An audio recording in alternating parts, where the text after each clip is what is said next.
A persistent or chronic cough lasting for more than a few weeks can be indicative of an underlying problem within the respiratory system, particularly the lungs.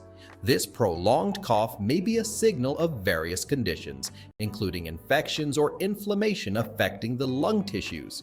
Consulting with a healthcare professional is crucial for an accurate diagnosis and appropriate management, as timely intervention can prevent potential complications and ensure overall respiratory health. Ignoring a persistent cough may lead to delayed treatment and a potential exacerbation of underlying lung issues, underscoring the importance of proactive medical evaluation in addressing respiratory concerns.